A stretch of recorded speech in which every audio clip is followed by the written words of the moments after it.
बहुत ही बढ़िया special class आज की होने वाली है। जो भी हमारे साथी अभी तक व्हाट्सएप ग्रुप से नहीं जुड़े हैं या फिर टेलीग्राम ग्रुप से नहीं जुड़ पाए हैं वो प्लीज़ टेलीग्राम ग्रुप से जुड़ जाएं। यहाँ पर व्हाट्सएप नंबर आपको चल रहा है, नीचे चल रहा है और आपको स्क्रीन पर भी व्हाट्सएप नंबर दिख रहा होगा। व्हाट्सएप करें और व्हाट्सएप में दोस्तों आपको तुरंत ही लिंक दी जाएगी। ठीक है, तो जितने भी हमारे साथी जो व्हाट्सएप ग्रुप से नहीं जुड़े हैं वो प्लीज़ व्हाट्सएप ग्रुप से अवश्य जुड़ जाएं और वीडियो को सभी लोगों को लाइक करना है। और जो भी साथी ज्वाइन मेंबर बनना चाहते हैं चैनल के दोस्तों, बिल्कुल पूर्णतः स्टार्टिंग से जो है हिंदी साहित्य आपको करवाया जाएगा। डॉक्टर विवेक शंकर जी की बुक से आपको विशेष स्पेशल नोट्स के माध्यम से आपका अध्ययन करवाया जाएगा। जो भी छात्र रेगुलर अध्ययन कर रहे हैं वो ज्वाइन मेंबर बन सकते हैं। ठीक है, और ज्वाइन मेंबर बनकर अपना अध्ययन कर सकते हैं।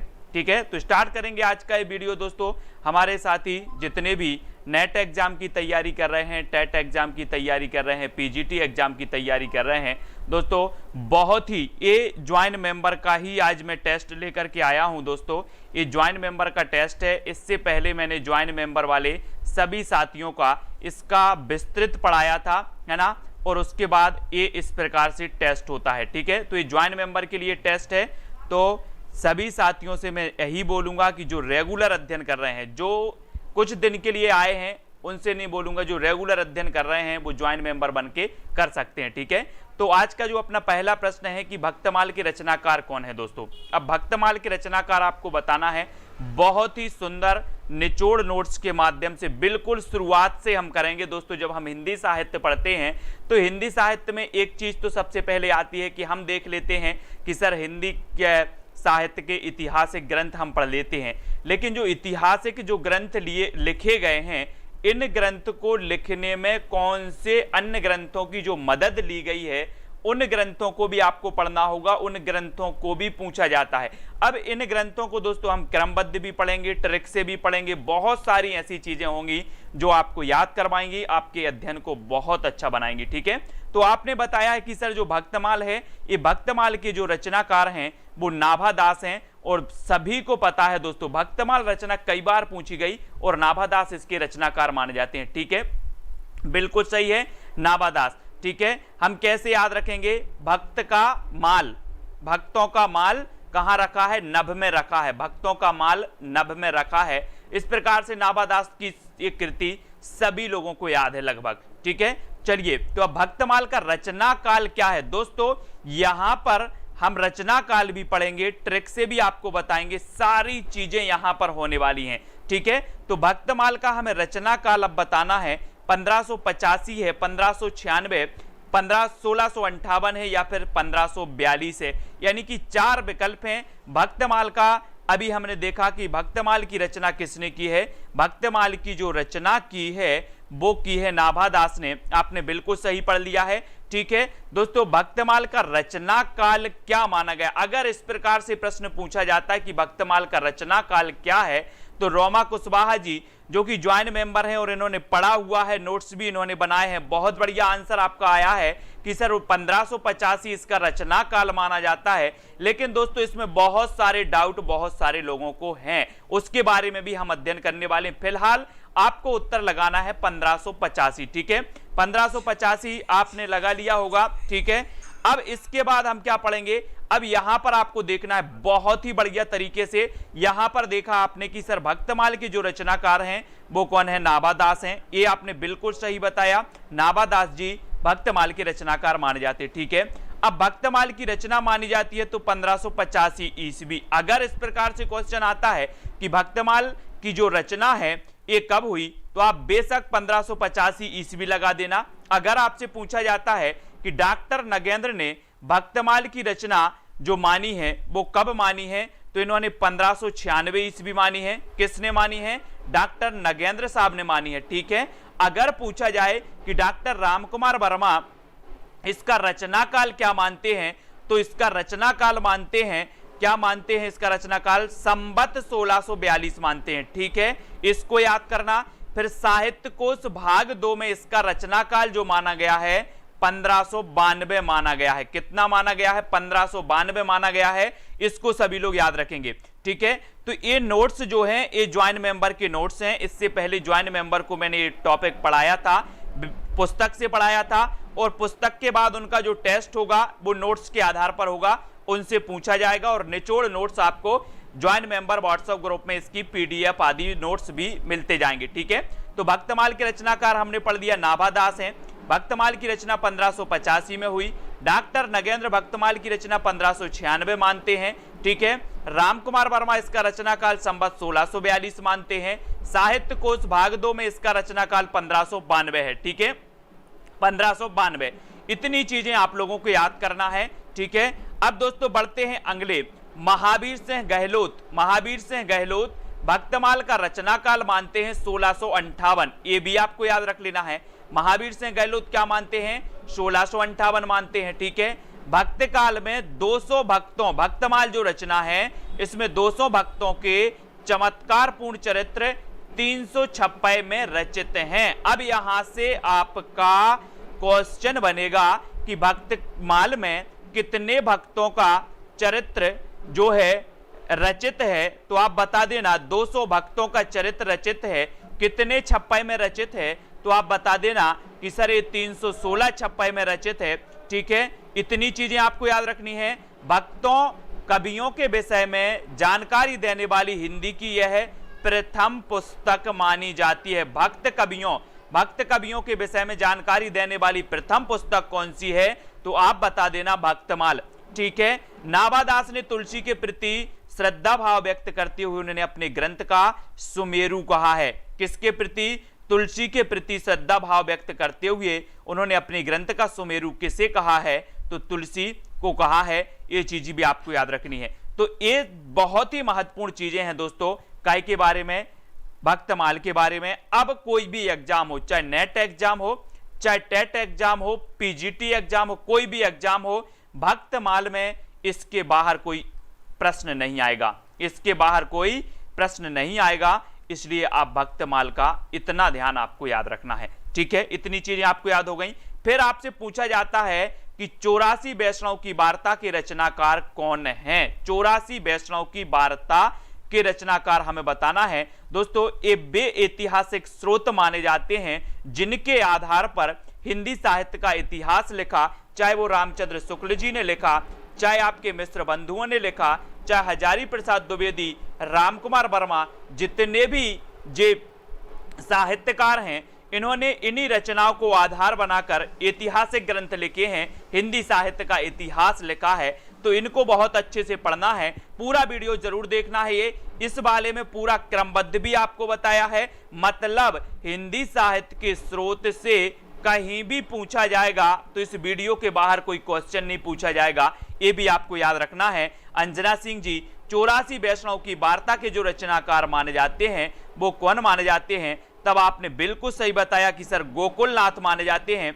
ये तो आपको पता है। बी नंबर आपका यहाँ पर बिल्कुल सही आंसर बताया बहुत सारे लोगों ने, है ना। बी नंबर पुष्पा जी बिल्कुल सही आंसर है। अब देखो 84 वैष्णव की वार्ता का रचना काल क्या है। अब रचना काल यानी कि प्रश्न क्रमांक 4 का उत्तर हमें लिखना है। 84 वैष्णव की वार्ता का रचना काल क्या माना जाता है? 1568 ईस्वी माना जाता है, 1573, 1585 या फिर 1620 ईस्वी माना जाता है। दोस्तों एक एक चीज बिल्कुल क्रमबद्ध आपको करवाई जाएगी। शुरुआत से अगर आप पढ़ते हैं तो एग्जाम कोई भी हो, सारे एग्जाम क्वालिफाई आप करेंगे, चाहे वो नेट हो, पीजीटी, टेट, कुछ भी हो। तो ये साथियों ज्वाइंट मेंबर को पहले पढ़ाया जा रहा है। मतलब ये ज्वाइंट मेंबर की क्लास आज आपको दी गई है कि आप लोग भी अगर चाहते हैं कि इस तरह से शुरुआत से पढ़ना चाहते हैं तो आप ज्वाइंट मेंबर बन सकते हैं, लेकिन 2 क्लासें तो आपको मिलेंगी ही। ठीक है, तो 84 वैष्णव की वार्ता का रचना काल हमें बताना है और आपने बिल्कुल सही आंसर चयन किया है कि सर भक्तमाल का रचना काल तो 1585 आपने बताया था, लेकिन अगर बात करें 84 वैष्णव की वार्ता तो ये रचना हुई थी 1568 ईस्वी में, है ना। प्रभा सिंह जी 1 नंबर, आ नंबर आपका बिल्कुल सही हो जाएगा, ए नंबर आपका सही हो जाएगा जो आपने बिल्कुल सही बताया। ठीक है, फिर इसके बाद बात करते हैं दोस्तों बहुत ही अध्ययन, चाहे वो 84 वैष्णव की वार्ता हो, चाहे 252 वैष्णव की वार्ता हो। ठीक है, इनमें से कोई भी क्वेश्चन अगर आएगा तो इस वीडियो के बाहर नहीं जाएगा। 84 वैष्णव की वार्ता का रचना काल 1568 ईस्वी है ना। इसके रचनाकार कौन है? तो इसके रचनाकार है गोकुलनाथ जी। कौन माने जाते हैं दोस्तों? गोकुलनाथ जी माने जाते हैं। इसको याद रखेंगे। 1568 ईस्वी रचना काल है। 1585 हमने पढ़ा था भक्तमाल। 1568 ईस्वी के रचनाकार कौन है?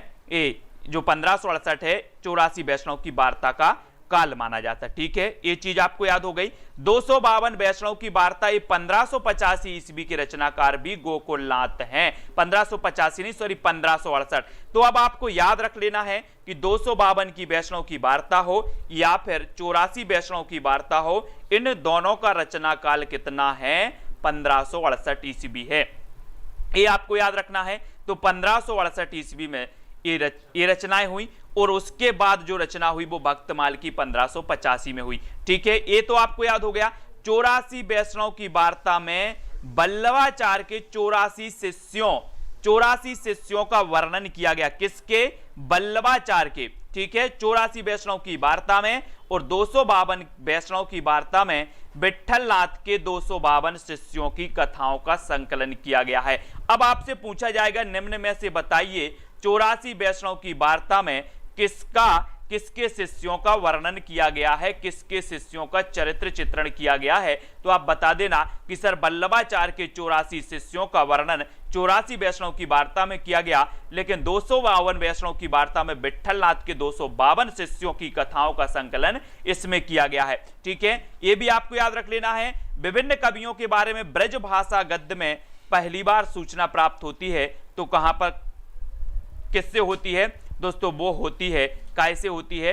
ये 84 वैष्णव की वार्ता और 252 वैष्णव की वार्ता से। ठीक है, तो इतनी चीज आपको क्लियर हो गई। सबसे पहले हमने देख लिया कि सर भक्तमाल की अगर बात करें तो भक्तमाल के रचनाकार नाभादास जी हैं। भक्तमाल का जो रचना काल है 1585 है। 84 वैष्णव की वार्ता का रचना काल 1568 है। 252 वैष्णव की वार्ता का रचना काल 1568 है। ठीक है, इसके जो रचनाकार हैं वो गोकुलनाथ हैं। 84 वैष्णव की वार्ता में 84 जो है शिष्यों, वल्लभाचार्य के 84 शिष्यों का वर्णन किया गया और 252 वैष्णव की वार्ता में विट्ठलनाथ के 252 शिष्यों की कथाओं का संकलन किया गया। ये आप सभी को क्लियर है। आगे देखते हैं कविमाला के रचनाकार कौन हैं। कविमाला यानी कि प्रश्न क्रमांक 5 का उत्तर आपको बताना है तुलसी, गोकुलनाथ, नाभादास या फिर कालिदास त्रिवेदी। दोस्तों आपको क्वेश्चन भी करवाए जाएंगे, साथ ही आपको पूरा विस्तृत डिटेल में आपको बताया जाएगा। ठीक है, तो आप लोग सभी तैयार रहे दोस्तों ज्वाइन मेंबर बनने के लिए। आप ज्वाइन मेंबर जरूर बने। ठीक है, और आप ऐसे ही पढ़ाई करना चाहते तो ऐसे भी मैं पढ़ाने को तैयार है। सभी के लिए मैं पढ़ाई भी करवाऊंगा, है ना। और दोस्तों कविमाला के जो रचनाकार हैं वो कविमाला के आपको बताना है तुलसी हैं, गोकुलनाथ हैं, नाभादास हैं या फिर कालिदास त्रिवेदी हैं। यानी कि प्रश्न क्रमांक 5 का उत्तर आपको बताना है और आपका बिल्कुल सही आंसर हो जाएगा। बोले सर गोकुलनाथ तो 252 वैष्णव की वार्ता के हैं, नाभादास भक्तमाल के हैं, तो ये 2 क्वेश्चन तो आपके पहले ही कट जाते हैं। ठीक है, अब बचे तुलसी और कालिदास त्रिवेदी। तब आपका उत्तर होगा कविमाला के जो रचनाकार हैं वो तुलसी हैं। अब यहां पर कंफ्यूज नहीं होना, बहुत सारे लोग तुलसी को तुलसीदास समझ बैठते हैं। ये तुलसीदास नहीं है, ये तुलसी कवि हैं दोस्तों। इनकी रचना का नाम है कविमाला। कविमाला ये तुलसी कवि की है, इसको हम याद रखेंगे। ठीक है, ये तुलसीदास नहीं है, इतना आपको याद रखना है। ठीक है, फिर आपसे पूछा जाएगा, ठीक है, आपसे पूछा जाएगा कि कविमाला के रचयिता तुलसीदास नहीं है, है ना। ये तुलसीदास नहीं है। कविमाला का रचना काल 1655 है। कविमाला का रचना काल क्या है? 1655। दिव्या भारद्वाज जी 1655 है कविमाला का रचना काल। इसमें 75 कवियों की रचनाएं संकलित हुई हैं। यह ग्रंथ क्या है? अप्राप्य है। अब आपसे पूछा जाएगा दोस्तों कि कविमाला का रचना काल क्या है? बोलोगे सर 1655। भक्तमाल का रचना काल क्या है? 1555। 84 वैष्णव की वार्ता का रचना काल क्या है? 1568। 252 वैष्णव की वार्ता का रचना काल क्या है? 1568, है ना। कविमाला के रचयिता कौन है? तुलसी हैं, है ना। कविमाला का रचना काल क्या है? तो 1655 है। तो दोस्तों इतनी चीजें आपको याद रखनी है, ठीक है। फिर बात करते हैं कालिदास हजारा के रचनाकार कौन है, यानी कि प्रश्न क्रमांक 6 है और 6 का उत्तर आपको बताना है। तुलसी हैं, गोकुलनाथ हैं, नाभादास हैं या फिर कालिदास त्रिवेदी हैं। दोस्तों ये अपनी सीरीज चलेगी ज्वाइन मेंबर की, ये ज्वाइन मेंबर के नोट्स थे जो आपको यहाँ प्रेषित आज किए गए हैं, ठीक है। ये पहले क्या करते हैं, अपन बुक से पढ़ते हैं, ज्वाइन मेंबर में बुक से पढ़ते हैं, फिर उसके बाद टेस्ट होता है। टेस्ट यानी कि हमने जो पढ़ा है उसका मैं व्यवस्थित नोट्स बनाता हूं, बिल्कुल छांट कर आपको क्रमबद्ध तरीके से नोट्स बनाता हूं, फिर उसके आधार पर टेस्ट होता है, ठीक है। इस प्रकार से वो क्लासें स्टार्ट हैं, जहां पर रोमा कुशवाहा जी भी बहुत बढ़िया नोट्स बनाती हैं। और कालिदास हजारा के रचनाकार तुलसी तो नहीं है, हमने पढ़ा था, गोकुलनाथ नहीं है, नाभादास नहीं है, तो उत्तर क्या हो जाएगा, उत्तर आपको हो जाएगा कालिदास त्रिवेदी। कौन है, कालिदास त्रिवेदी, यानी कि आपका डी नंबर बिल्कुल सही है। डी नंबर कालिदास त्रिवेदी आपका बिल्कुल सही हो जाएगा, ठीक है। कालिदास हजारा के रचनाकार कालिदास त्रिवेदी हैं, ठीक है। डी नंबर बहुत सारे लोगों ने बिल्कुल सही आंसर बताया। अब यहां पर अपन देखते हैं दोस्तों कालिदास हजारा के रचनाकार कौन है, कालिदास त्रिवेदी। एक आसान सा क्वेश्चन आपसे पूछा जाएगा कि कालिदास हजारा के रचनाकार कौन है, तो काली से कालिदास और काली से कालिदास त्रिवेदी है ना, कालिदास हजारा कालिदास त्रिवेदी जी की रचना हो जाएगी, ठीक है।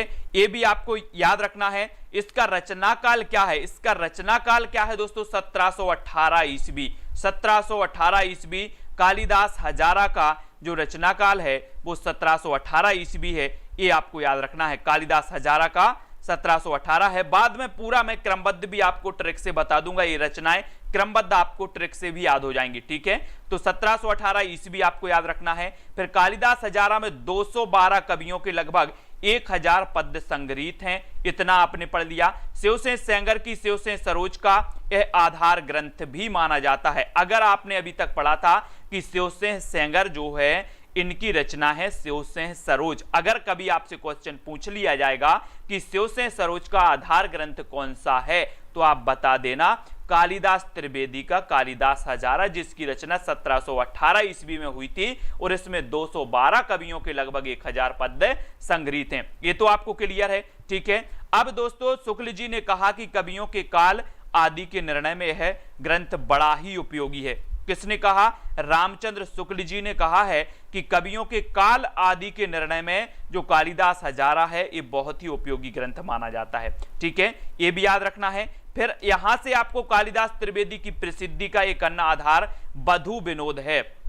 बधु विनोद दोस्तों ये भी आपको याद रख लेना है। जैसे कालिदास हजारा हमने पढ़ा था, ऐसे ही एक बधु विनोद रचना भी, एक बधु विनोद जो रचना है ये भी कालिदास त्रिवेदी जी की रचना है और इसका रचना काल है 1692। इसका रचना काल क्या है बधु विनोद का, 1692 है और ये नायिका भेद पर आधारित है। कौन सी, बधु विनोद। रचना किसकी है, आपने बताया सर ये रचना कालिदास त्रिवेदी की है। इसका रचना काल क्या है, आपने बताया 1692 ईस्वी है, बिल्कुल सही है। और ये नायिका भेद पर आधारित है। तो कालिदास त्रिवेदी की हमने दो रचनाएं पढ़ ली, एक तो कालिदास हजारा पढ़ ली, दूसरी बधु विनोद पढ़ ली, ठीक है, ये पढ़ ली। और बधु विनोद नायिका भेद पर आधारित है, ठीक है। तो सभी लोग वीडियो को लाइक जरूर करेंगे। अब अगला क्वेश्चन आपको बताना है कि अलंकार रत्नाकर के रचनाकार कौन है। अलंकार रत्नाकर, चार विकल्प आपके सामने हैं। पहला विकल्प है दलपति राय और बंशीधर, दूसरा गोकुलनाथ, तीसरे नाभादास जी हैं, चौथे हैं कालिदास त्रिवेदी, ठीक है।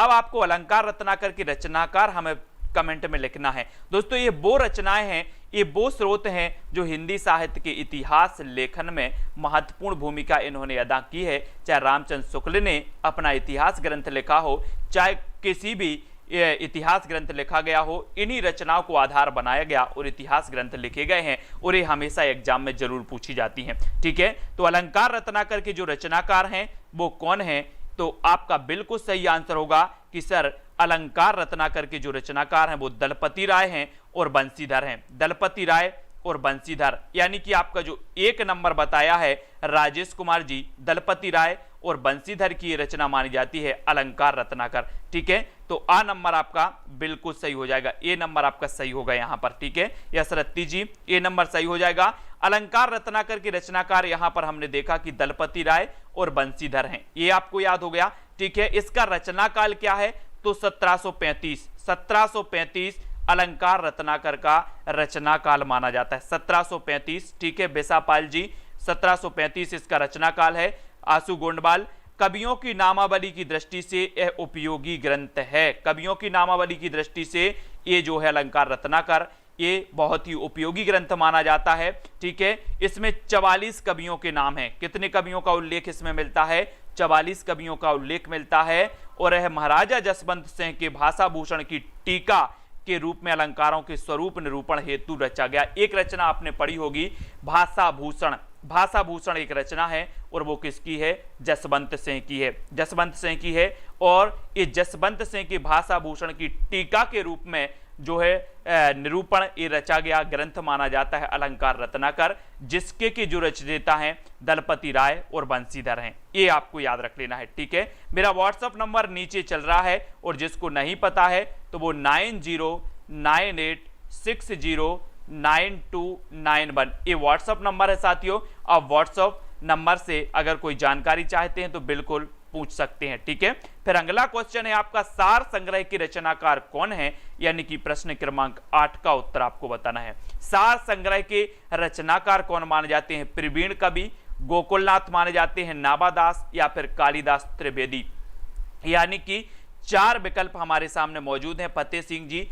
4 में से सार संग्रह की रचनाकार हमें बताना है और बहुत ही बढ़िया है, ये मोस्ट इंपॉर्टेंट है, ठीक है। और उत्तर आपका बिल्कुल यहां पर सही होगा, आपने बिल्कुल सही बताया है। कौन कौन सही बता रहा है, सीमा कुमारी जी, विनय कुमार जी, सोनम राठौर जी। प्रश्न क्रमांक 8 में आपने चयन किया है कि सर सार संग्रह के जो रचनाकार हैं वो प्रवीण कवि हैं। कौन है, प्रवीण कवि, है ना, प्रवीण कवि जो सार निकालने में, अपन बोलते ना कि सर सार बताओ, सार बताओ, जो सार निकालने में प्रवीण होगा, जो सार निकालने में प्रवीण होगा वही सार निकाल पाएगा। तो यहां पर पूछा भी वही गया कि सर सार संग्रह की रचनाकार कौन है, बोले सर मैं सार निकालने में प्रवीण हूं, है ना, सार निकालने में प्रवीण हूं। तो ये प्रवीण कवि यानी आ नंबर आपका बिल्कुल सही हो जाएगा, ए नंबर आपने बिल्कुल सही बताया। फिर बढ़ते हैं, सार संग्रह के रचनाकार प्रवीण कवि हैं और इसमें 150 कवियों की रचनाएं संकलित हैं। काय में, सार संग्रह में कितने, 150 कवियों की। मिश्र बंधुओं ने अलंकार रत्नाकर और सार संग्रह का विवरण अपने ग्रंथ मिश्र बंधु विनोद में दिया है। किसने, मिश्र बंधुओं ने। तो ये चीज भी आपको याद रख लेना है, 150 कवियों की रचनाएं इसमें संकलित हैं, ये चीज भी आपको याद रखनी है, ठीक है। तो जितनी चीजें हैं वो आपको याद करते जाना है। फिर आपसे पूछा गया है दोस्तों, सतकवि गिराबिलास, सतकवि गिराबिलास के रचनाकार कौन है, यानी कि प्रश्न क्रमांक आपका 9 है। 9 का उत्तर बताना है। बलदेव बघेलखंडी, गोकुलनाथ, नाबादास, कालिदास त्रिवेदी। ये रचनाएं पूछी जाती हैं दोस्तों। जिन्होंने नहीं पढ़ा है वो सोचते हैं कि ये रचनाएं आ कहां से गई हैं, ये हमेशा पूछी जाती हैं, चाहे भक्तमाल हो, 84 वैष्णव की वार्ता हो, सार संग्रह हो, अलंकार रत्नाकर हो, कालिदास हजारा हो, सतकवि गिराबिलास हो, ये हमेशा पूछी जाती हैं रचनाएं, है ना। तो ये भी आपको याद रख लेना है, ठीक है। और सतकवि गिराबिलास के रचनाकार बताना है। तो दोस्तों इसके रचनाकार हैं बलदेव बघेलखंडी, बलदेव बघेलखंडी। पुष्पा जी बिल्कुल सही आंसर आपने बताया कि सर सतकवि गिराबिलास के जो रचनाकार हैं वो कौन है, बलदेव बघेलखंडी साहब हैं, यानी आ नंबर आपका बिल्कुल सही हो जाएगा, ठीक है। तो बहुत बढ़िया तरीके से आपको अध्ययन करना है, अच्छे तरीके से अध्ययन करना है, एक एक चीज को देखना है। जब आप हिंदी साहित्य को बिल्कुल शुरुआत से पढ़ रहे होते हैं, जीरो से पढ़ रहे होते हैं, तो आपको पूरी चीजें याद होती जाएंगी, ठीक है। अब दोस्तों सतकवि गिराबिलास के रचनाकार बलदेव बघेलखंडी हैं, ये हमने पढ़ लिया यहाँ पर, ठीक है। बलदेव बघेलखंडी साहब, इसका रचना काल क्या है, तो 1746 ईस्वी है। क्या है, 1746 ईस्वी सतकवि गिराबिलास का रचना काल माना जाता है। सबसे ज्यादा समस्याएं कहां आती हैं, समस्याएं आती हैं रचनाओं के काल में, है ना। पूछा जाता है कि क्रमबद्ध कीजिए, रचना काल के आधार पर क्रमबद्ध कीजिए, ठीक है। तो बिल्कुल हम क्रमबद्ध अध्ययन ही कर रहे हैं, अब आपको दिक्कत नहीं जाएगी। और साथ ही ट्रिक भी मैं आपको बताता जाऊंगा, है ना, क्रमबद्ध की भी और सन भी आपको बताते जाएंगे। ठीक है, तो इसका रचना काल क्या है, आपसे पूछा जाएगा कि सतकवि गिराबिलास का रचना काल क्या है, तब आप बता देना कि सर 1746 इसका रचना काल माना जाता है। ठीक है, इसमें 17 कवियों की रचनाओं के उदाहरण संग्रहित हैं। कितने कवियों के हैं, 17 कवियों के रचनाओं के उदाहरण संग्रहित हैं। इन कवियों में चिंतामणि, मतीराम, कालिदास त्रिवेदी, केशव, बिहारी आदि कवि आते हैं। सतकवि गिराबिलास, है ना, में इन कवियों की रचनाएं संकलित हैं। ठीक है, तो ये चीज भी आपको याद रखनी है। फिर आपसे पूछा जाएगा दोस्तों विद्वन मोद तरंगिणी, विद्वन मोद तरंगिणी की रचनाकार कौन है। विद्वन मोद तरंगिणी की रचनाकार हमें बताना है सुब्बा सिंह, सुब्बा सिंह उर्फ श्रीधर, गोकुलनाथ, नाबादास या फिर कालिदास त्रिवेदी। ठीक है, बिल्कुल व्याकरण का भी बहुत ही बढ़िया तरीके से अध्ययन में करवाने वाला हूं दोस्तों। 1-2 दिन में व्याकरण की भी क्लास हो जाएगी, बिल्कुल शुरुआत से करेंगे। ठीक है, बिल्कुल अपन वर्णमाला से पढ़ेंगे और वर्णमाला से लेकर के जितना भी अपना व्याकरण है सभी का आपका टेस्ट होगा और बिल्कुल व्याख्या सहित इसी प्रकार से आपको टेस्ट करवाया जाएगा। ठीक है, तो आपको याद रख लेना है रेवाटी जी, है ना, विद्वन मोद तरंगिणी के रचनाकार आपको बताना है, तब आपका यहां पर बिल्कुल सही आंसर होगा। बोले सर सुब्बा सिंह उर्फ श्रीधर, सुब्बा सिंह उर्फ श्रीधर, यानी कि आपका ए नंबर बिल्कुल सही हो जाएगा। ए नंबर सही है। ठीक है, विद्वन मोद तरंगिणी के रचनाकार कौन है, सुब्बा सिंह उर्फ श्रीधर हैं। अब आपको बताना है कि इसका रचना काल क्या है। रचना काल भी पूछा जा सकता है या क्रमबद्ध पूछा जा सकता है, तो आपको पता होनी चाहिए कि विद्वन मोद तरंगिणी की जो रचना काल है वो 1817 ईस्वी है। ठीक है, क्या है, 1817 ईस्वी है, ये भी आपको याद रख लेना है। 17 कवियों की कविताएं संकलित हैं। इसमें कवियों के नायक नायिका भेद, सखी दूती, षड ऋतु रस संबंधी कविताएं संकलित हैं। काय में, विद्वन मोद तरंगिणी में 1817 इसका रचना काल माना जाता है। 17 कवियों की इसमें कविताएं संकलित हैं और नायक नायिका भेद से संबंधित सखी दूती, षड ऋतु और रस संबंधी जो कविताएं हैं इसमें संकलित हैं। किसमें, सुब्बा सिंह उर्फ श्रीधर की एक रचना है विद्वन मोद तरंगिणी में। ठीक है, तो ये विद्वन मोद तरंगिणी जब भी पूछा जाए लगा देना सुब्बा सिंह उर्फ श्रीधर, सुब्बा सिंह उर्फ श्रीधर। ठीक है, तो इतनी चीजें आपको क्लियर होती जा रही हैं, जरा कमेंट में बताते जाएं राधिका, कुलदीप जी, है ना। तो अगला आपसे पूछा जाता है राग कल्पद्रुम के रचनाकार कौन है। राग कल्पद्रुम के रचनाकार कृष्णानंद व्यासदेव, गोकुलनाथ, नाबादास या फिर कालिदास त्रिवेदी, यानी कि प्रश्न क्रमांक 11 का आपको चयन करना है। उत्तर क्या हो जाएगा दिव्या जी, राग कल्पद्रुम के रचनाकार कौन माने जाते हैं। कृष्णानंद व्यास जी माने जाते हैं, गोकुलनाथ माने जाते हैं, नाबादास या फिर कालिदास त्रिवेदी माने जाते हैं। तब आपको बताना है, 4 विकल्प हैं, 4 में से आपको चयन करके राग कल्पद्रुम के रचनाकार बताना है। ठीक है, फिर हम इसका विस्तृत बताएंगे, विस्तृत पढ़ेंगे पिंकी शर्मा, है ना, और आपका बिल्कुल सही आंसर होगा कृष्णानंद व्यासदेव, कृष्णानंद व्यासदेव।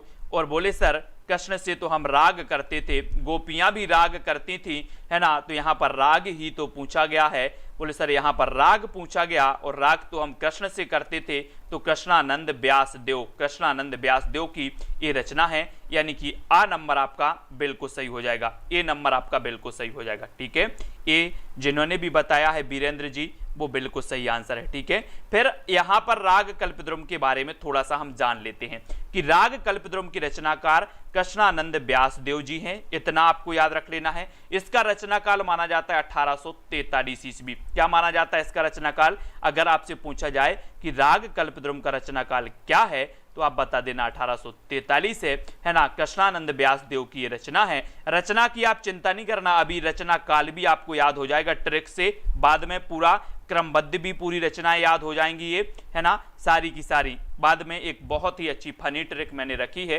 जिसमें इनका रचना काल, है ना, आपको क्रमबद्ध और वो सारी चीजें याद हो जाएंगी। ठीक है, 1843 ईस्वी में ये 4 खंडों में प्रकाशित, है ना, जो रचना है का राग कल्पद्रुम, ये संगीत शास्त्र से संबंधित है। कभी कभी पूछा जाता है कि राग कल्पद्रुम जो रचना है ये संबंधित है, तो ये संबंधित है संगीत शास्त्र से। ठीक है, रचना काल 1843 से 4 खंडों में ये प्रकाशित है।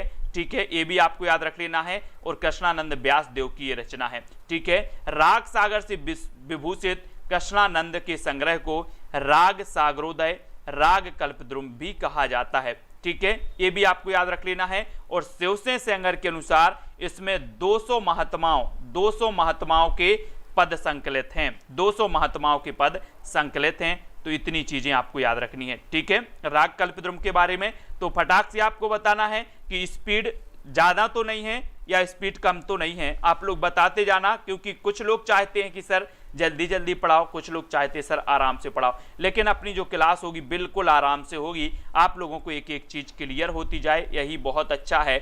यही मेरा उद्देश्य है कि जब हम पढ़ रहे हैं शुरुआत से तो एक एक चीज आपकी क्लियर होनी चाहिए, ठीक है। चलिए, फिर आपसे पूछा जाता है श्रृंगार संग्रह के रचनाकार कौन है। श्रृंगार संग्रह के रचनाकार आपको बताना है। 12 प्रश्न क्रमांक 12 है दोस्तों, और 12 का उत्तर आपको बताना है कृष्णानंद व्यासदेव है, गोकुलनाथ, कवि सरदार या फिर कालिदास त्रिवेदी। यानी कि प्रश्न क्रमांक 12 आपने देखा होगा, कभी कभी देखा होगा कि कोई व्यक्ति क्या करता है, बड़ा अच्छा श्रृंगार करके आ जाता, श्रृंगार करके आया, नए कपड़े पहन के आया, तो अपने आप को क्या समझने लगता है, अपने आप को सरदार समझता है। क्या समझता है अपने आप को? सरदार। बोले मैं बहुत श्रृंगार करके आ गया, है ना। तो श्रृंगार संग्रह के रचनाकार कौन होंगे? श्रृंगार अगर करके कोई आ गया है तो क्या समझता है? सरदार समझता है, सरदार समझता है। तो ये कवि सरदार की रचना है, कबीर सरदार, यानी सी नंबर आपका प्रिया देवी जी, सी नंबर बिल्कुल सही हो जाएगा, ठीक है, सी नंबर सही होगा। फिर आपको बताना है कि श्रृंगार संग्रह की रचनाकार कवि सरदार हैं, कवि सरदार हैं आंसू जी, है ना, सूर्या, और इसका रचना काल है 1848 ईस्वी। क्या है?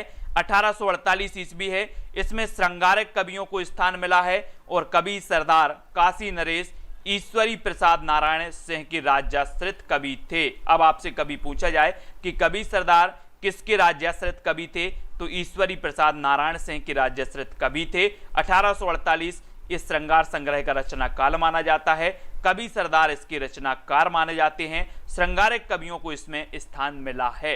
तो इतनी चीजें आपको याद रखना है श्रृंगार संग्रह के बारे में, ठीक है। फिर आपसे एक क्वेश्चन और पूछा जाता है कि रस चंद्रोदय के रचनाकार कौन है। रस चंद्रोदय यानी कि कृष्णानंद व्यासदेव जी हैं, है ना, ठाकुर प्रसाद त्रिपाठी हैं, कवि सरदार हैं, कालिदास त्रिवेदी हैं। यानी कि प्रश्न क्रमांक 12 डबल हो गया है, 12 है, कोई बात नहीं, हमें तो पढ़ना है। रस चंद्रोदय की रचनाकार आपको बताना है। दोस्तों अगर इस प्रकार से आप क्रमबद्ध अध्ययन करते हैं तो आपको दिक्कत नहीं जाएगी, कोई भी एग्जाम हो, चाहे पीजीटी, टेट, नेट, एचटेट, कोई भी एग्जाम हो, एलटी ग्रेड हो, अगर इस प्रकार से आप अध्ययन कर रहे हैं तो एग्जाम नर कुछ भी पूछे आपसे सब बनेगा, और आपसे सब बनेगा तो आप बता देना कि सर ये रस चंद्रोदय जो है ये ठाकुर प्रसाद त्रिपाठी है। क्या है? ठाकुर प्रसाद त्रिपाठी, त्रिपाठी है ना। त्रिपाठी से क्या बनेगा? त्रिपाठी। बोले सर त्रिपाठी हैं, त्रिपाठी यानी 3 पाठ, 3 पाठ हमें चंद्रोदय के पढ़ना है, 3 पाठ, त्रिपाठ हमें चंद्रोदय के पढ़ना है। त्रिपाठ काय के पढ़ना है? चंद्रोदय। तो रस चंद्रोदय के हमें त्रिपाठ पढ़ना है, तो त्रिपाठ से त्रिपाठी और ठाकुर प्रसाद त्रिपाठी इसके रचनाकार होंगे, ठीक है। चंद्रोदय और इसका रचना काल क्या है? 1863 ईस्वी है ना। रस चंद्रोदय का रचना काल क्या है? 1863 ईस्वी, 1863 ईस्वी। इसको नोट अगर कर रहे हैं आप तो करते जाएं, रस चंद्रोदय की 1863 ईस्वी इसका रचना काल है, ठीक है। फिर आपसे पूछा जाता है दिग्विजय भूषण के रचनाकार कौन है। दिग्विजय भूषण यानी कि प्रश्न क्रमांक आपका 13 है दोस्तों, है ना। एक क्वेश्चन हमेशा पूछे जाते हैं, दिग्विजय भूषण, लाला गोकुल प्रसाद ब्रज, ठाकुर प्रसाद त्रिपाठी, कवि सरदार या फिर कालिदास त्रिवेदी। तो दिग्विजय भूषण, तो इसके रचनाकार कौन है? दिग्विजय, क्या हो जाएगा सही उत्तर? सभी को बताना है। मायाराम जी, प्रदीप जी, अनुपम पाल जी, प्रश्न क्रमांक 13 में आपका बिल्कुल सही आंसर आपने बताया कि सर दिग्विजय भूषण के जो रचनाकार हैं, दिग्विजय भूषण वो हैं लाला गोकुल प्रसाद ब्रज, लाला गोकुल प्रसाद ब्रज जो रचनाकार हैं, है ना, वो काय के हैं, दिग्विजय भूषण के, यानी कि बिल्कुल सही बताया आप लोगों ने। 1 नंबर आपका बिल्कुल सही हो जाएगा, ए नंबर आपका बिल्कुल सही हो जाएगा, ठीक है, दिग्विजय भूषण। फिर आपसे पूछा जाता है कि दिग्विजय भूषण का रचना काल क्या है, तो ये 1868 है। क्या है? 1868, जो आपको याद रखना है। लाला, है ना, गोकुल प्रसाद ब्रज की जो रचना है दिग्विजय भूषण, इसका रचना काल 1868 माना जाता है। 68, इसको याद रखेंगे, ठीक है। फिर अगला क्वेश्चन अपना आता है सुंदरी तिलक। सुंदरी तिलक के रचनाकार कौन माने जाते हैं? लाला गोकुल प्रसाद ब्रज, ठाकुर प्रसाद त्रिपाठी, भारतेंदु या फिर कालिदास त्रिवेदी। और आपको पता है कि भारत में सुंदर तिलक लगाते हैं, भारत में सुंदर तिलक लगाते हैं। क्या लगाते हैं? बोले सर आज मैं सुंदर तिलक लगा के आया हूँ, सुंदर तिलक लगा के आया हूँ, भगवान के पास गया था। तो भारत में क्या करते हैं? सुंदर तिलक लगाते हैं। तो ये सुंदरी तिलक जो रचना है ये किसकी हो जाएगी? अब आपको ही बताना है, आप ही समझदार हैं। 14 का उत्तर आपको बताना है फटाफट से। सूर्या जी, है ना, और एजुकेशन विजन यानी राधिका जी, सभी लोग बताएंगे सुंदरी तिलक के रचनाकार कौन है। तो आपने बिल्कुल सही बताया, बोले सर भारत में सुंदर तिलक लगाते हैं। तो ये सुंदरी तिलक भारतेंदु जी की रचना हो जाएगी। भारतेंदु यानी सा नंबर आपका बिल्कुल सही हो जाएगा, सी नंबर आपका सही हो जाएगा। और इसका रचना काल है 1869, 1869, है ना, ये भी आपको याद रख लेना है दोस्तों। 1869 में किसका जन्म हुआ था? सभी लोग कमेंट में लिखेंगे। और जन्म हुआ, बोले सर सुंदर तिलक लगाकर जन्म हुआ 1869 में। फटाफट से लिखें, 1869 में किसका जन्म हुआ था?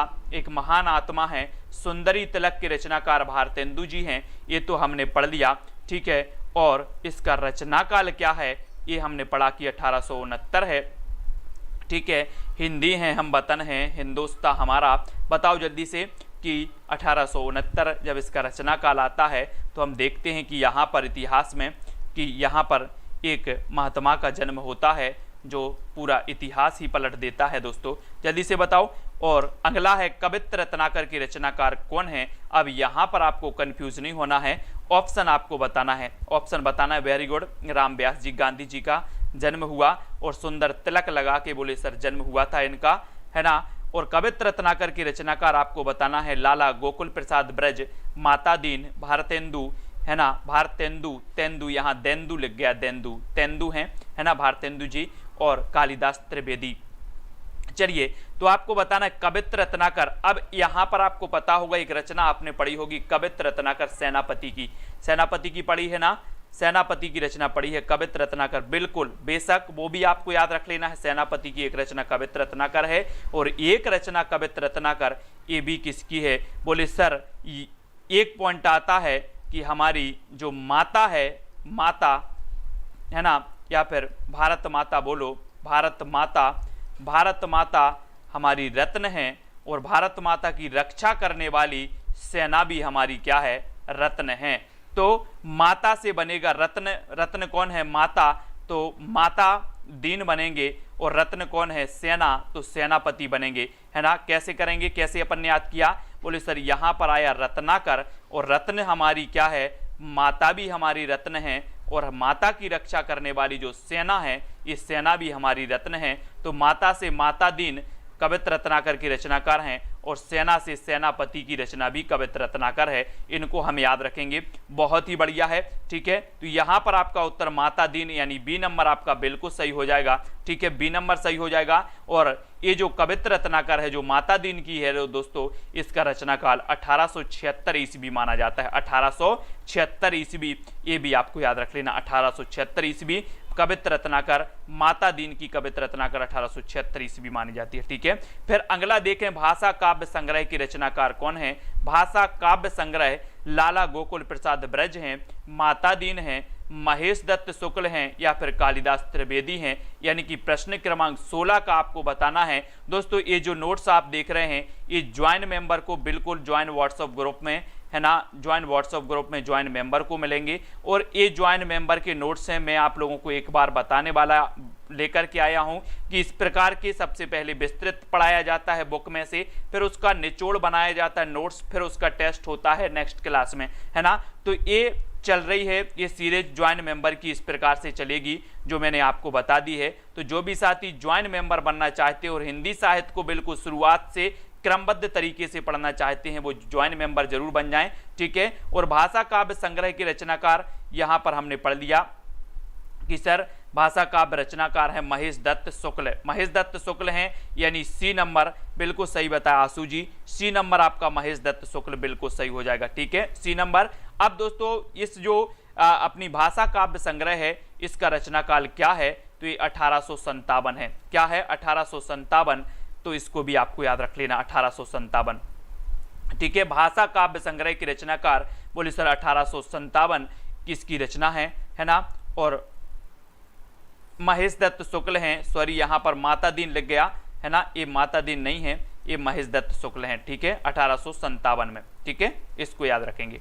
अब देखो यहाँ पर, अब देखते हैं हम रचना काल की दृष्टि से क्रमबद्ध कीजिए। अब हमने दोस्तों रचनाएं पढ़ी है ना, और रचना काल की दृष्टि से आपको क्रमबद्ध आपको करना है। इस प्रकार के क्वेश्चन आपके नेट एग्जाम में पूछे जाते हैं, पीजीटी एग्जाम में पूछे जाते हैं। एक कूट दिया है आपको यहाँ पर, एक कूट दिया है, इस कूट को देखना है और आपको 1 2 3 4 ये विकल्प दिए हैं, इनमें से आपको चयन करना है, ठीक है। तो सभी लोग चयन करेंगे। लास्ट ऑप्शन में लास्ट वाला जो ऑप्शन है वो 3 नंबर है, ठीक है, ये 3 नंबर है यहाँ पर, जो लास्ट वाला है ये 3 दिया है यहाँ पर, ठीक है, जहाँ पर हमारा सिर है उसके पीछे 3 लिखा है, ठीक है। तो रचना काल की दृष्टि से क्रमबद्ध हमें करना है। भक्तमाल सबसे पहले आती है, 84 वैष्णव की वार्ता सबसे पहले आती है, कविमाला आती है या फिर कालिदास हजारा आती है, ये चीज आपको बतानी है। तो आपको बताएं प्रश्न क्रमांक 16 में सही उत्तर क्या हो जाएगा। रचना काल की दृष्टि से क्रमबद्ध हमें करना है और क्रमबद्ध आप करेंगे। प्रश्न क्रमांक 16 में आपको 1 2 3 इस प्रकार से कूट दिया है और रचना तो हमने पढ़ी थी कि सर 1585 में भक्तमाल की रचना हुई, 1568 में 84 वैष्णव की वार्ता की रचना हुई, और भी 2 रचनाएं और हैं। अब इनको आप क्रमबद्ध करके प्रश्न क्रमांक 16 में चयन किया आपने और बिल्कुल सही चयन किया है कि सर जो उत्तर होगा वो होगा विकल्प नंबर 3 यानी कि सबसे पहले कौन सी आएगी, 84 वैष्णव की वार्ता है ना, उसके बाद कौन सी आएगी, भक्तमाल, ठीक है, फिर उसके बाद आएगी कविमाला और उसके बाद कालिदास हजारा, यानी 3 नंबर आपका बिल्कुल सही हो जाएगा, ठीक है, 3 आपका बिल्कुल सही है। बढ़ जाते हैं आगे। अब यहाँ पर हमें देखें कि 84 वैष्णव, यहाँ पर आपकी ट्रैक है, क्रमबद्ध रचनाएं हैं, इस ट्रैक को आपको फॉलो करना है, इसको याद करना है ना, कि मतलब क्रमबद्ध रचनाओं की ट्रैक है। 84 वैष्णव ने 252 भक्त कवि कालिदास को अलंकार का सार सुनाया। ये क्या है, क्रमबद्ध ट्रैक है, बहुत सारी रचना है, इसलिए 2 ट्रैकें आपको याद करना है। क्या याद करोगे, 84 वैष्णव ने 252 भक्त कवि कालिदास को अलंकार का सार सुनाया। तो सबसे पहले कौन सी आएगी, 84 वैष्णव की वार्ता, फिर कौन सी आएगी, 252 वैष्णव की वार्ता, फिर आएगी आपकी भक्तमाल, फिर आएगी कविमाला, कालिदास हजारा, अलंकार रत्नाकर और सार संग्रह, ठीक है। तो यहां से हमने पढ़ा कि 84 वैष्णव ने 252, 84 वैष्णव से 84 वैष्णव की वार्ता, 252 से 252 वैष्णव की वार्ता, भक्त से भक्तमाल, कालिदास से कालिदास हजारा, ठीक है, अलंकार से दोस्तों आपकी कौन सी है, अलंकार रत्नाकर, सार से सार संग्रह। तो ये ट्रिक आपको याद करनी है और क्रमबद्ध रचनाएं पूरी आपको याद हो जाएंगी, ठीक है। फिर दूसरी आपको ट्रिक जो याद करनी है वो क्या है, सतकवि विद्वानों के राग में श्रृंगार रस का भूषण सुंदर तिलक और रत्नाकर हैं। सतकवि विद्वानों के राग में श्रृंगार रस का जो भूषण है, श्रृंगार रस का भूषण सुंदर तिलक और रत्नाकर हैं, ये क्रमबद्ध हैं, ठीक है। तो सतकवि से सतकवि गिरा बिलास हो जाएंगे, विद्वानों से विद्वान मोद तरंगणी हो जाएगी, ठीक है, राग से राग कल्पद्रोम, फिर श्रृंगार संग्रह है ना, श्रृंगार से श्रृंगार संग्रह, रस से रस चंद्रोदय, दिग्विजय, भूषण से दिग्विजय भूषण, सुंदर तिलक और कवित्र रत्नाकर। ये ट्रिक आपको याद कर लेनी है और आपको क्रमबद्ध याद हो जाएंगे, ठीक है। तो ये सभी लोग याद करेंगे, बढ़िया है। अब एक साथ हम पूरी रचनाओं के क्रम देखेंगे, कालक्रम देखेंगे कि किस प्रकार से इन रचनाओं को कालक्रम के आधार पर रखा गया है, ठीक है। तो ये पूरी क्रमबद्ध रचनाएं हैं, इनको आपको याद रख लेना है। ये नेट एग्जाम में सबसे ज्यादा पूछी जाती हैं, पूछा जाता है कि रचना काल की दृष्टि से रचनाओं को क्रमबद्ध कीजिए, ठीक है। तो 84 वैष्णव की वार्ता आपसे सबसे पहले पूछा गया था। 84 वैष्णव की वार्ता, ये 1568 ईस्वी का ग्रंथ है, ये 1568 ईस्वी की रचना है। ठीक है, इसके रचनाकार कौन है? गोकुलनाथ हैं। इसको बहुत बढ़िया तरीके से आप पढ़ेंगे। फिर 252 वैष्णव की वार्ता की बात करें तो इसका रचना काल भी क्या है? 1568 ईस्वी है। ये भी किसका ग्रंथ है? गोकुलनाथ जी का है। ठीक है, अब फिर आती है दोस्तों भक्तमाल का नंबर। भक्तमाल ये 1585 ईस्वी इसका रचना काल है और ये नावादास जी की रचना है। ठीक है, फिर कविमाला, कविमाला 1655 ईस्वी की रचना है और इसके रचयिता कौन है? तुलसीदास नहीं बल्कि तुलसी। ठीक है, तुलसीदास। कालिदास हजारा के रचनाकार कौन है? कालिदास त्रिवेदी हैं, लेकिन इसका जो क्रम है वो 1718 ईस्वी है। ठीक है, 1718 ईस्वी इसका रचना काल माना जाता है। अलंकार रत्नाकर की बात करें तो 1735 ईस्वी है अलंकार रत्नाकर और इसके रचनाकार कौन है? दलपति राय बंशीधर हैं। ठीक है, अब यहां से एक बार फिर से याद कर लो। 84 वैष्णव की वार्ता सबसे पहले 1568, 252 वैष्णव की वार्ता 1568, भक्तमाल 1585, कविमाला 1655, कालिदास हजारा है ना और 1718। ठीक है, अलंकार रत्नाकर 1735। ये सभी लोगों को याद रखना है, ये क्रमबद्ध रचनाएं आपसे पूछी जाती है। ठीक है, फिर बात करें सार संग्रह की तो सार संग्रह आती है प्रवीण कवि की ये रचना मानी जाती है। ठीक है, सार संग्रह है ना, सार निकालने में बोले सर प्रवीण है, प्रवीण, तो ये प्रवीण कवि की रचना है और इसका कोई रचना काल नहीं दिया गया है। सतकवि गिराविलास, सतकवि गिराविलास 1746 ईस्वी, 1746 ईस्वी इसका रचना काल है। बलदेव बघेलखंडी, बलदेव बघेलखंडी की रचना है सतकवि गिराविलास। ठीक है, विद्वनमोद तरंगणी, विद्वनमोद तरंगणी की रचनाकार कौन है? सुब्बा सिंह और श्रीधर। रचना काल है इसका 1817 है। ठीक है, हमेशा कंफ्यूजन होता है दोस्तों इनकी रचनाओं के क्रम में, इनकी रचनाओं के सन याद करने में, है ना। लेकिन अगर आप बिल्कुल तरीके से आप ज्वाइन होकर के क्लासें दोस्तों क्या करते हैं, अटेंड करते हैं, तो अब ये क्रमबद्ध वाला जो आपका एक कमजोरी थी वो दूर हो जाएगी, आपको बहुत सारी चीजें याद हो जाएंगी। राग कल्पद्रुम 1843 ईस्वी की रचना है शिव सिंह सरोज की, है ना, ये भी आपको याद रखना है।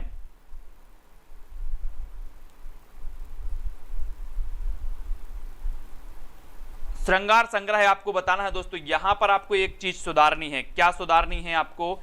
ये जो राग कल्पद्रुम है इसको आपको सुधारनी है। ये राग कल्पद्रुम ये किसकी रचना है दोस्तों? ये बताओ जल्दी से। अभी अपन ने पढ़ा है कृष्णानंद व्यास की है। किसकी है? ये कृष्णानंद व्यास की है। इसको सुधारो सभी लोग। ये शिव सिंह सरोज यहाँ लिख गया है, ये कृष्णानंद व्यास की। ठीक है, कृष्णानंद व्यास की है राग कल्पद्रुम। ठीक है, हम कृष्ण से क्या करते हैं? राग करते हैं। इसको सभी लोग सुधार लेंगे। फिर श्रृंगार संग्रह का रचनाकार 1848 है ना, इसको याद रखेंगे। 1848 ईस्वी कवि सरदार। श्रृंगार कर लेते हैं लोग तो अपने आप को सरदार समझ बैठते हैं, सरदार। तो ये श्रृंगार संग्रह रचना किसकी होगी? कवि सरदार की होगी। रस चंद्रोदय, रस चंद्रोदय की रचनाकार कौन है?